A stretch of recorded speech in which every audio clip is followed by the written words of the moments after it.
Welcome. Thank you. I haven't seen you for 6 months. How are you doing? wuxuu dhahay 6 months muku arkin sida baatay hooyo waxa ku dhada waa fiicanahay. She's good. Oh, that's fantastic. That's really great to hear. What brings you in today? maanta maxaa joogtaa? Maanta maxaa u joogaa? Waxa ku dhahdaa hooyo ruuxaana igu soo booday. Haa ruuxaana igu soo booday waxa ku dhahdaa waxa arkaa dad iyo waxa igu dhex jiro. Dhabarku iga galay inta meelaha lagu iga galay ruuxaana igu soo booday. I think she's saying something or some bodies inside her, in her back, in her legs. They're people. That ku dhex jiro? Ha, ruuxaan ma kasaysid? She says something ruuxaan, there are people inside her. Ruuxaan wax dadka ku boodo waay. They jump in her. Jiro waay. It's the sickness. You ruuxaan. You know ruuxaan? So, what do you mean there's people inside? I mean, I don't understand when she says there's people inside her. I mean, is it like something that happens every day? Is it something is it continuous every once in a while? How often? So I wasn't of course. Want to hear something crazy? We somehow figured out how to make this easy. But we still haven't figured... So can you repeat that again, the first part? Yeah, I mean, how often does she get... Because I've never seen a case like... I mean, I've never seen like an incident like this where someone comes to the doctor and says, I have things inside me. I mean, so I'm trying to get a feel of...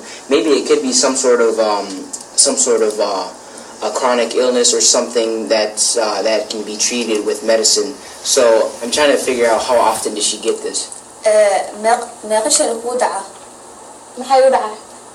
Dadka ku galayo. Ruuxaantu way igu soo booday. Way igashay. Haya laakiin meeqasha markaan socdo oo meelaha marmaro oo iska socdo badala arkaa. Ma waxa arkaa dad wax iid taagna arkaa. Hooyo wuxuu igu soo booday ruuxaan. Meeqasha مثل لبوشة. وإيجو جرا. I think Ruhan is just, you know, Ruhan is in her at all times. Huh?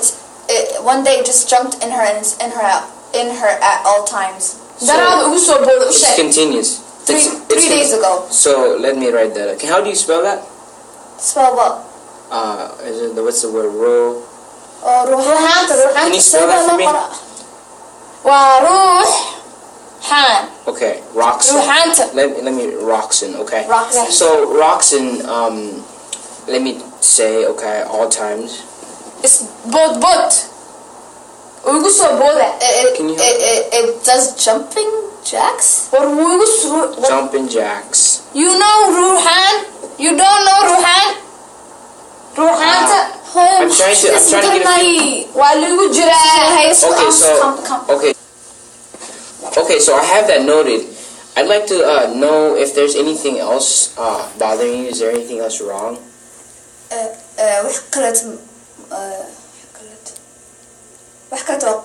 قلب مكاية. wax qalad ma imiga ruuxaanta wax kale ma jirtaa ha waraabo waa qaba waraabo baa qabta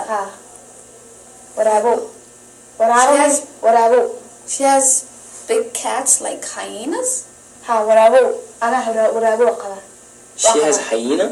She has it. She says she's a hyena. Let me note that. So she says I have waraabo. You know waraabo? She has hyena. Waraabo. Yeah, waraabo wa hyena. Yes, waraabo qaba. Okay, let me write that down. So there's hyena inside her, outside her, bothering her. Is she seeing visions? Is she seeing visions of hyenas? Muku daxshira banat maku aragta muku hirota waraabo qaba waligay waa haysta waraabo marka dhashay waraabo waa lagu sheegay Soomaalida waxay u sheegeen waraabo waa qabta waraabo qaba she was told when she was born that she has hyenas So you're into travel, beauty, and tasty. Those are all pretty different, but hey, they're all pretty great. She has hyena, okay. She was born, it came with her. waa lagu dhashaa waraabowga Okay. way qabtaa ayada tawa qabtaa waraabow Hoy, I don't have hyenas. What are you talking about? she have waraabow you know waraabow the waraabow No, Fadumo, I don't know what hyena or what's the word for it? waraabow waraabow Rocks. Roha. waraabow Rohan. waraabow Werero. Let me see. Werero. Wero. So the English word for that is hyena. I mean, that's exactly what you told me. Yeah. Warawo is big cats like hyenas. Okay, so let me write that down. Werero. And then is it connected? Is there the two connected where she sees things like earlier she said Roxen. She has Roxen and she also has Werero. Yeah. Hoyo. Are they connected? Do you see them at the same time? Do you have them at the same time? Ruhanki iyo Warawoki. Laba wax isku dhex jira miyaa bas isku mid ma ku qabtaa waxaa u sheegtaa waraabowga waa wax adda igu soo booday hadduu waaba qabayba wuu igu soo boodaa marka qaar ruuxaanta igu soo booday waraabihiina waa qabaa you know doctor I don't know. I'm trying to understand. I'm trying to get a feel of. I'm trying to get an understanding of. I don't know if they're connected, but all she's saying is she has the hyenas, but the people are jumping on her. Okay. So I mean, for that case, I'd like to put you on some medications. I'd like to put you on. I'd like to put you on Tylenol. Tylenol.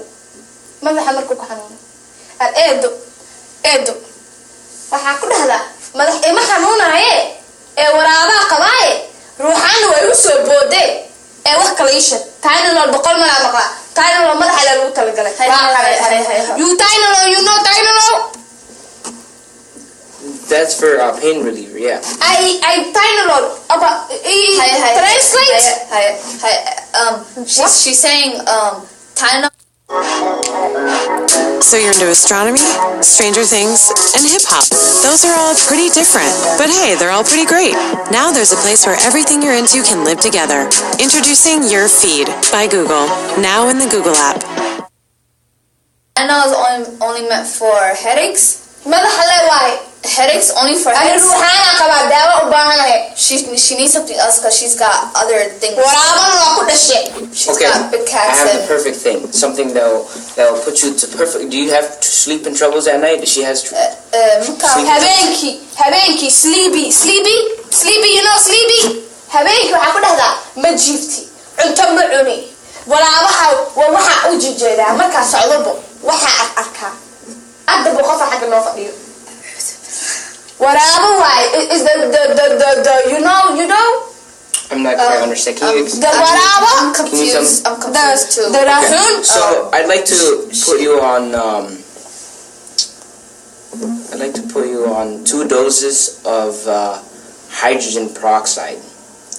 It's liquid hydrogen peroxide. Can you tell her what that is? I don't think there's a Somali word for that. There's no Somali word for hydrogen peroxide? I don't think so. Just let her know to take it every night when she goes to sleep. It's liquid, and if she doesn't wake up, and if she doesn't wake up in the morning, it's fine. She can sleep for 12 hours. Chemical or chemical. And even if she doesn't wake up for 24 hours, hydrogen, iron. And even if she doesn't wake up for 24 hours, it's still fine. She can sleep for 24 hours? Yeah, it's fine. She can sleep for longer durations.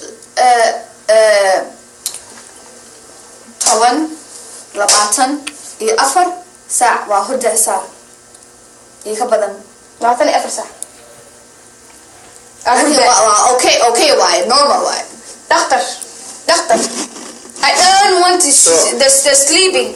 Can you tell her that I'll give her painkillers, and I'll also give her hydrogen peroxide for sleep, and she can sleep continuously for about for a week, and it's totally fine.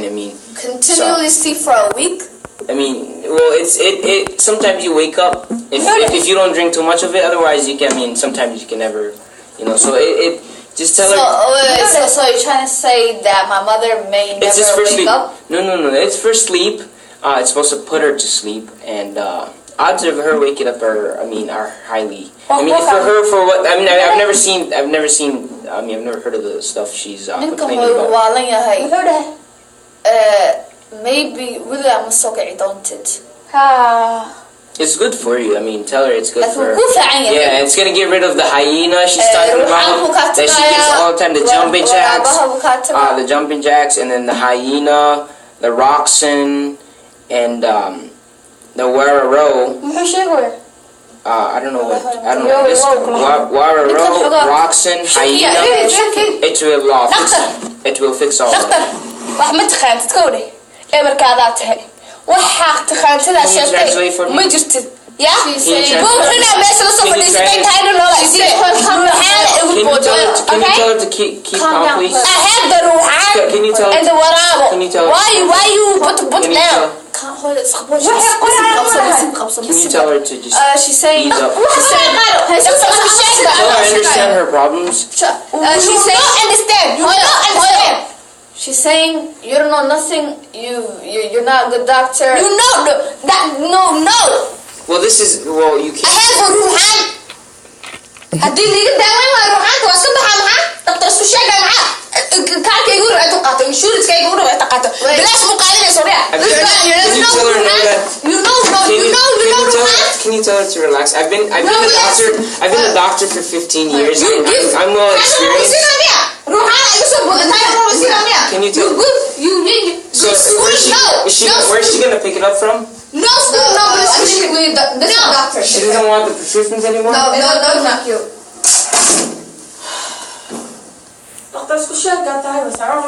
Thank you guys so much for watching this video. I hope you guys liked it. Please share, subscribe, and comment down below what you guys would like to see from this channel. Any kind of videos, skits, even like talks that you guys would like to see. Goodbye, Mufasa gang.